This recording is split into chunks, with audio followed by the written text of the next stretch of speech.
in that scenario, if restaurant 2 isn't actually taking off the way restaurant 1 did or responding the way restaurant 1 did, you have a regular touch base with the larger team and a regular reporting and a regular set of metrics or expectations. And together, folks can address it and problem solve it and flex and pivot within sort of a general framework. Welcome to The Profitable Table, fed by Woolco Foods, the nation's first podcast devoted to the business and lifestyle of the hospitality industry. Now, here's your host, Woolco Foods CEO Steven Toboroff. Hello, everyone, and welcome to another episode of The Profitable Table, fed by Woolco Foods. I am your host, Steven Toboroff.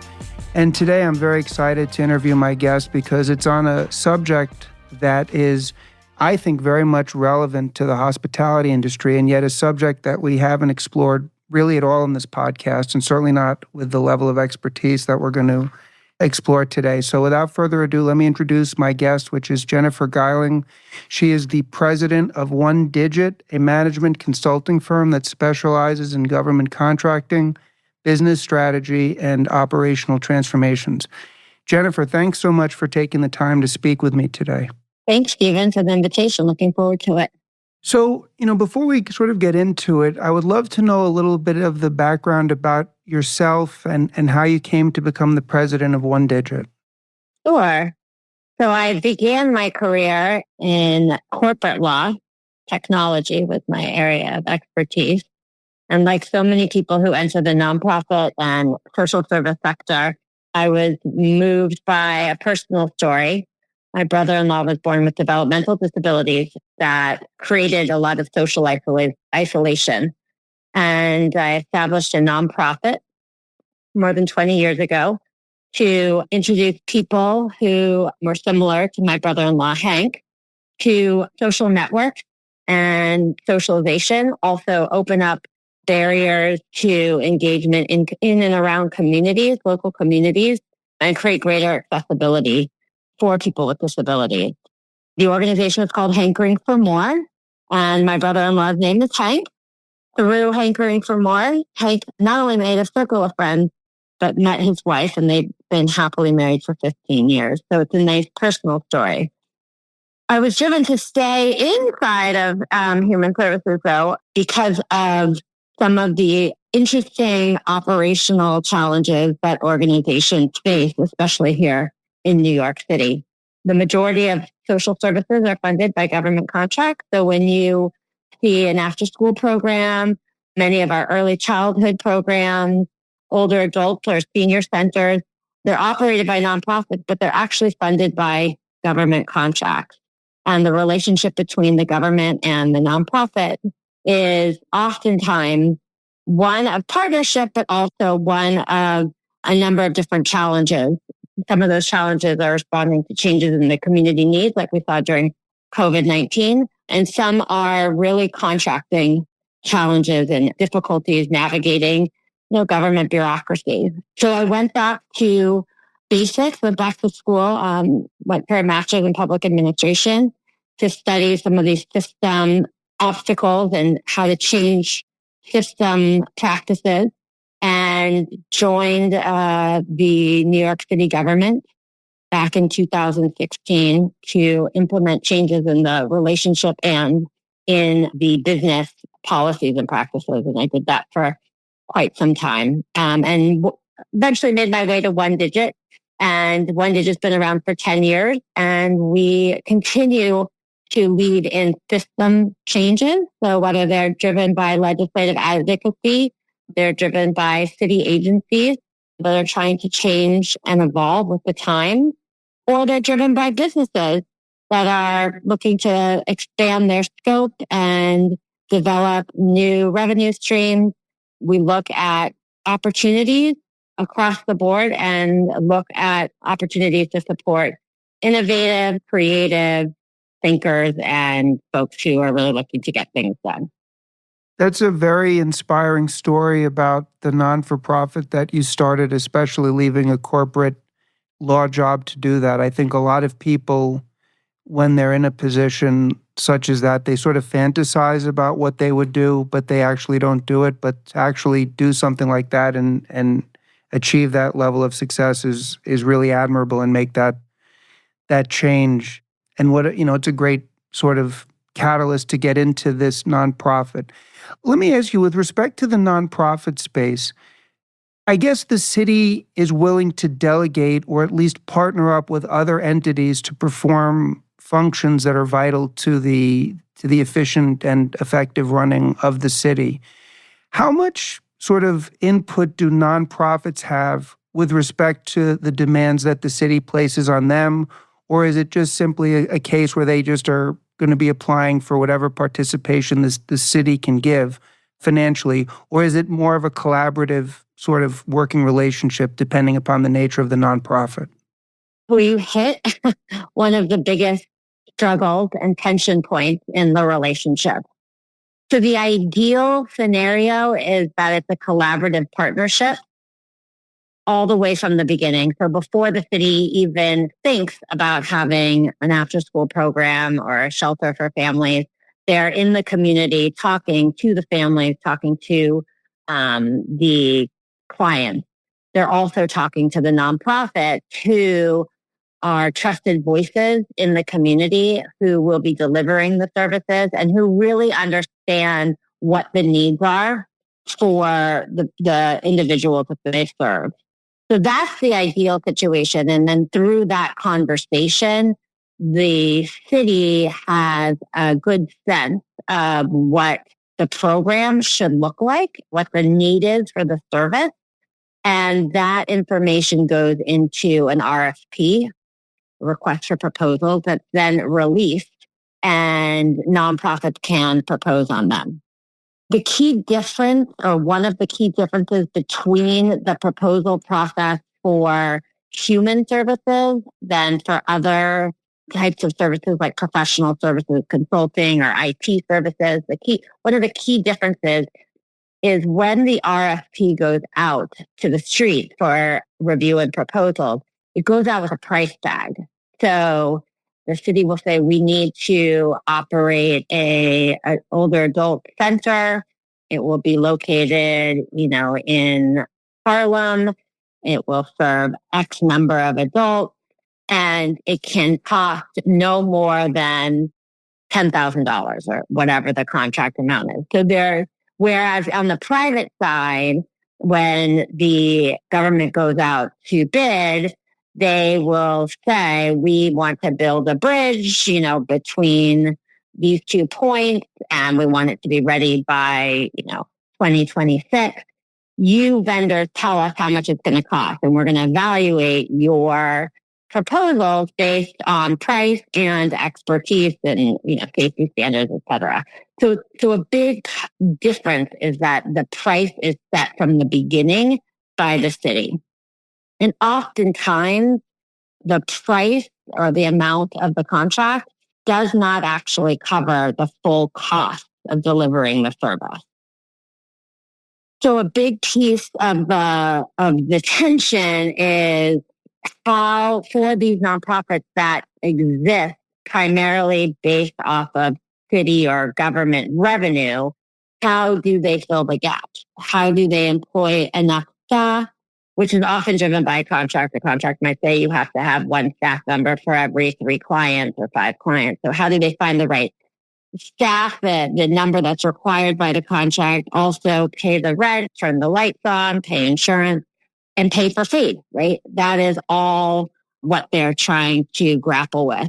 And then on top of that, you have the regular bureaucratic system of contract management, where oftentimes the services that are being delivered are so vital that they can't wait until a contract is registered. We call it registered. It's like finally approved through the process, and they get payment. So many times nonprofits are starting to deliver services before they even have like a registered contract and are receiving dollars. Something I was thinking about, because we at Woolco are in the hospitality business, and we have customers across the gamut. I know, because we're in the New York City area, that Mayor Adams has a huge commitment to vegan diets and nutritional sort of performance, if you will, on the part of menus. And I'm wondering, one, if that's to your knowledge, or even if just thinking about it in a bigger picture sense, what happens when you have a situation where the mayor has a certain ideology when it comes to, in this case, nutrition, food, vegan, et cetera, and yet you have a nonprofit whose mission, in part and parcel of what else it does, wants to, let's say, serve ethnically sensitive meals to their guests, or is serving meals that are in alignment with their purpose, but may not be in alignment with what the mayor wants in this case. How are those types of situations resolved if there's a conflict, or is it just simply a case that the nonprofit, if it wants to obtain the funds, has to acquiesce to the requirements? So I think in that example, I'm not aware of instances where there's a blanket sort of policy around, vegan food. I think the preference is typically what the community needs, wants. So culturally sensitive and appropriate food is typically the goal. And then it becomes a question of cost and availability. I think what happens is where you see the preference setting the tone and then the policies coming from that. So the mayor has an office of food policy. And I suspect that there's a lot more activity and elevation of that office now with a mayor that is so focused on food to ensure that the policies around the food distribution and food supplies are local. There may be certain changes to like the percentages of fresh produce versus canned, things like that. But I'm not familiar with just an overhaul completely to comply with. There's a bit more system and structure in place to facilitate. Yeah. No, I was just sort of maybe thinking out loud there because again, I think it's actually, this is just one man's opinion, but I think it is a positive for the mayor to be thinking about the nutritional impact of food. On the other hand, of course, food has a sort of a multidimensional role in people's lives, and it has that cultural aspect. I mean, even sort of dovetailing off of that, because I know we've had some nonprofits as customers. On the one hand, I would assume a challenge is to balance the funding requirements, if you will. They have to meet their budget. Of course, they probably have funds that come in from donors and elsewhere. But on the other hand, they want to give their, let's call them guests, a great experience. Is there sensitivity for that with respect to government contracting, or is there really pressure to just do things as cost-effective as possible versus giving a little leeway for trying to maximize the guest experience, to use my terminology? So there's leeway, but in order to check all the boxes of the contract, you're stretched really thin, right? So again, social services is often called human services, and you can't have human services without humans delivering to humans. And the cost of humans is the most expensive input. Typically in a human service contract, the cost of personnel can be like 80, 90% of the contract. So once you pay your personnel, there's not that much left over for the other sort of experiential opportunities. And that is why you may experience as a distributor and a partner to nonprofits sort of the limitations in their purchasing ability. One of the things I would think is a big challenge for nonprofits is, on the one hand, they receive funds from donors and others. On the other hand, they're reliant upon the city in many cases for funding. What are you seeing, if anything, novel at this moment in time? Because obviously we're all reading about, and the mayor's spoken in detail about, the budgetary challenges facing New York City. Have you noticed that? Have you noticed those challenges having a meaningful impact across the spectrum in nonprofits, or is that impact felt only among certain types of nonprofits or certain types of expenditures, if it's felt at all? Yeah, no, it's felt across nonprofits. So when we talk about nonprofits, like in this context, it's the human service nonprofit. So And I do think they're feeling pain in the cultural nonprofits and the arts nonprofits, but in the human services space, in spaces where you're serving food to adults, children, families, yes. So they are starting at a baseline that is very low. So the entry level human service worker can be making poverty wages. So those individuals who are actually providing the services are themselves receiving services. They may actually live in a shelter and are coming to work in a shelter. The wages are so low from just long standing disinvestment in the sector. So whenever there's any cuts, it's felt much deeper in that space because they're already starting from a place of such low funding.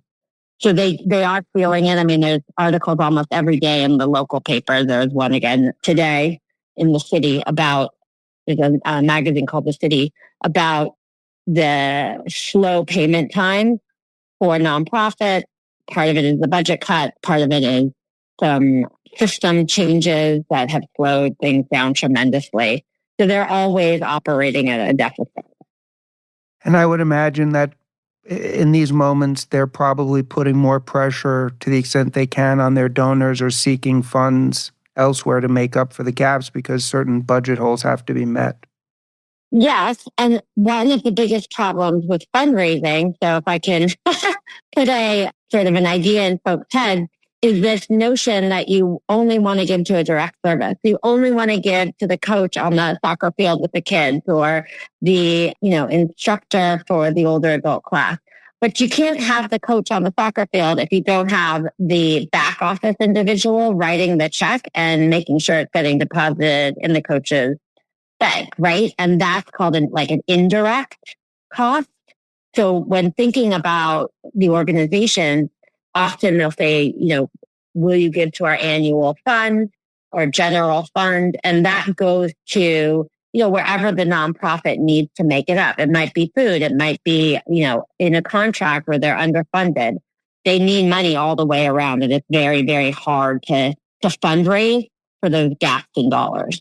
It's a good point because I know for myself, even when I'm looking to donate to a charity, I'm always looking at, they break down sort of where the expenditures go, but you're correct. You need the entire system to function for any of it too. And I have more questions on the nonprofit, but I would like to just shift gears a minute because I know as part of what you do at 1digit, you do business strategy. And we have a lot of listeners that are either entrepreneurs or in business.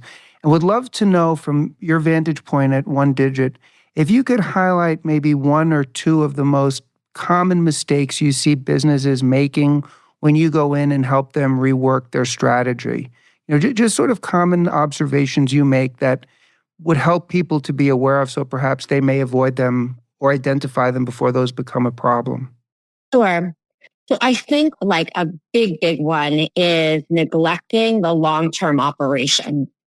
So you can develop a strategy, you can have an internal team come up with a strategy, you can hire a consultant to have a strategic document, you can kick off projects, but if you don't actually embed the work tightly in the organization, it's going to fail and it won't be able to realize the full impact that you're looking for. So it's really, really critical that the infrastructure is considered and in place and really solid before you get too far ahead of yourself. So I would say that is the most critical thing. And I actually, there's a number of initiatives, including Hankering for More, which is the nonprofit I referenced before that I've started. And to me, it's a point of, I guess, pride and success that those initiatives are still in existence. I mean, Hankering for More, we merged it with a larger organization and it's celebrating its 20 plus year now, right? So being able to set up an initiative for sustainability is really, really critical.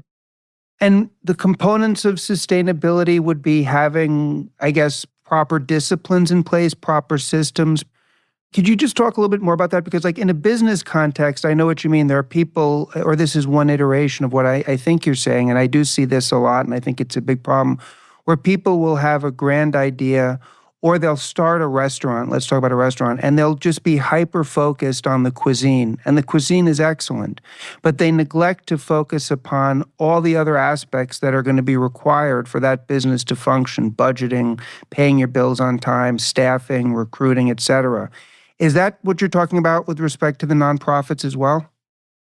So I'm talking, this runs across businesses. So government agencies, nonprofits, private sector. So it's thinking about all those pieces, but then thinking about what happens if Steve isn't there sitting in that seat doing that piece, right? And Steve walks away or Jennifer leaves. Is everything stored in Jennifer's head? Is everything in Jennifer's computer drive? It shouldn't be. Is Jennifer the only one who knows how to do these 6 things? The information needs to be shared. There has to be a cohesive team. There needs to be documentation around policies and practices. Should be regular reporting, internally reporting. There just has to be layers of understanding and structure in order for an initiative to live.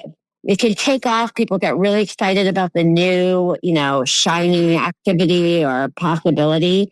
And then they do make a step or two and then they're off to the next thing. And then that fizzles, right?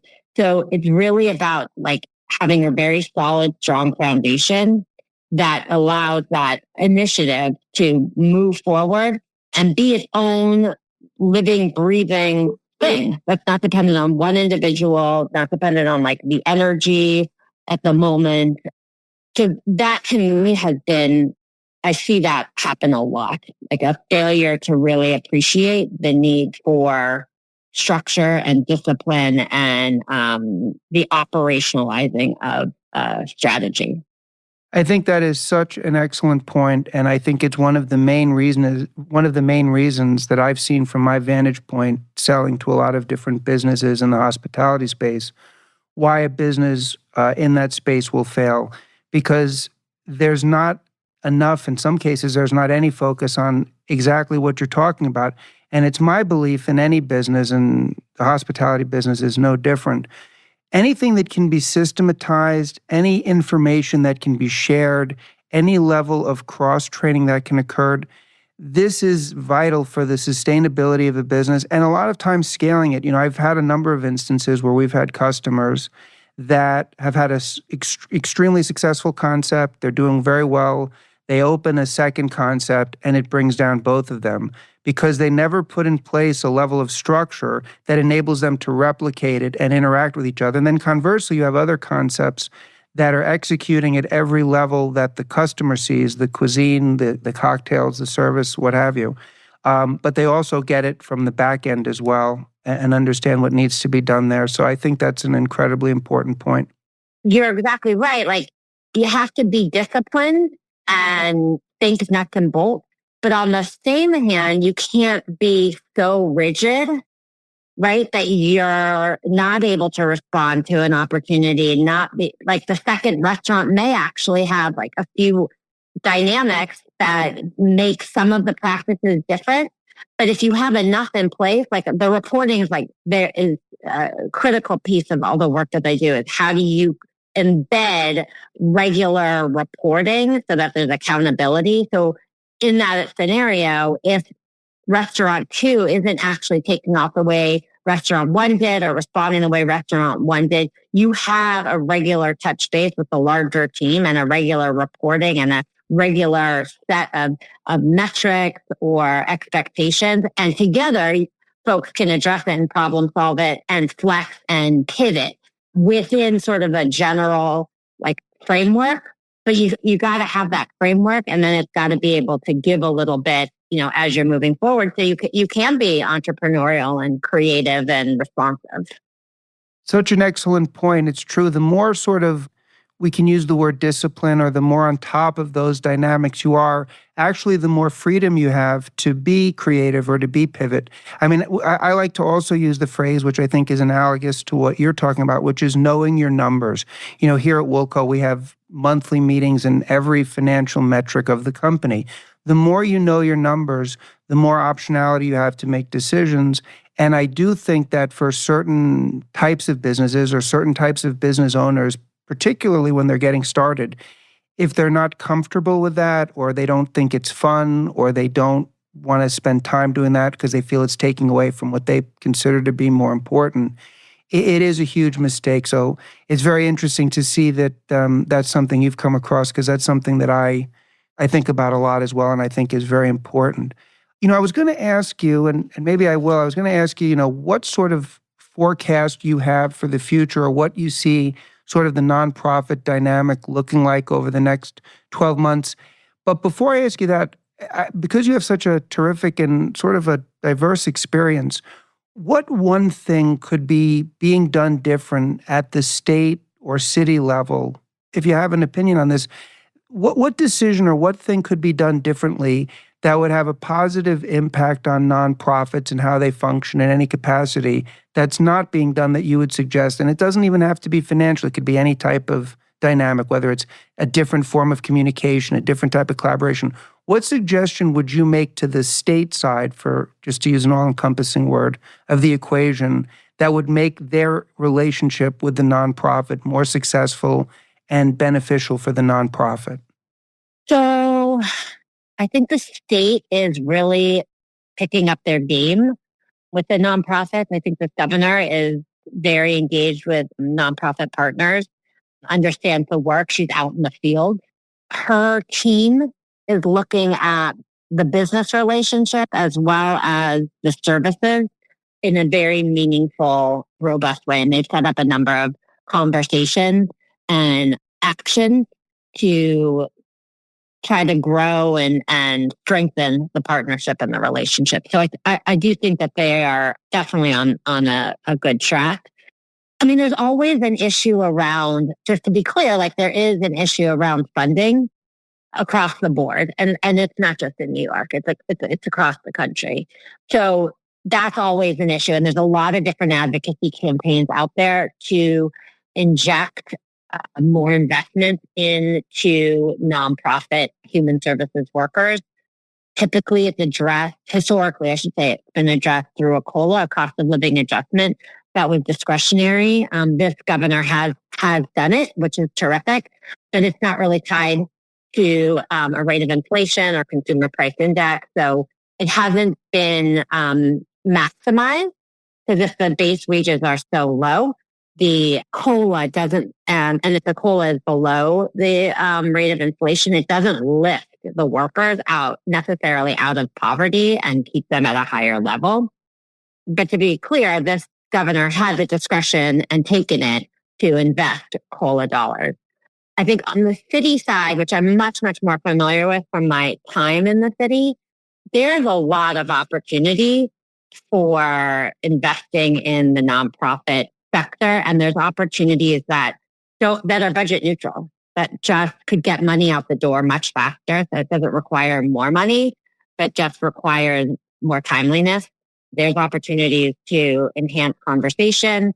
When I was in the city, we had a committee, the Nonprofit Resiliency Committee, where we met with over 100 nonprofits every quarter with deputy mayors. They really set the agenda for the meetings and what they wanted to realize from a policy perspective. And then on the back end, we would work with the subject matter experts inside the organizations and inside city agencies to design that change. And that was a really effective avenue for sharing frustration, sharing feedback, and partnering together. There was an article just today that I referenced earlier in the city that talks about how they want to bring that type of engagement back to the city, that providers are yearning for that opportunity to make change and to have that conversation. It's never going to be perfect. There's always going to be, no matter how much you do, there's always going to be a lot more that can be conquered. It's tough and it's tricky, and it's particularly tricky in this current environment with the migrant concerns as well. But there are opportunities to strengthen. There are opportunities to make changes. And so hopefully, every administration will identify them and take advantage of them. In addition to business strategy, 1digit is involved in operational transformations. And something I think about a lot, and I've heard other people talk about, which is what got me thinking, is that one of the biggest roadblocks, some say the biggest roadblock to an organization succeeding or an organization transforming, to use that term, is the psychology or the mindset or the approach of the leader. And I'm wondering if you agree with that or to any extent, and to what extent when you look at operational transformations, do you find that you have to actually work with the leader or the various leaders and sort of their perspective, their approach, the way they process, rather than just looking at the mechanics of how a given business functions? Yeah, so it's a great question. You do need leadership buy-in. It's actually it's like a multifaceted answer because I've been in all types of organizations. My own that I started, I've come in after a long-standing leader has left. So it's definitely a cultural piece. Looking at the leadership level, you have to have buy-in from up top. So on the city government side, we were able to push through a number of reforms that included more funding, actually, because the practice that we put into place, that we designed and put into place, had oversight from deputy mayors, right? So they are the next down from the mayor. So we were able to design new ways of doing business and do it in collaboration and with the authority of the number two people in the city, right? We would never have been able to push that through. And then going back to that question about implementation, right? Once you push it through, you then have to have somebody with authority mandating it inside the city agency, right? So the deputy mayor can say to the commissioners and the staff inside the agencies, like, we're changing, we're introducing digital technologies, or we're changing this process to make it go faster, or I'm requiring that you speak to providers before you bring a concept to my desk, right?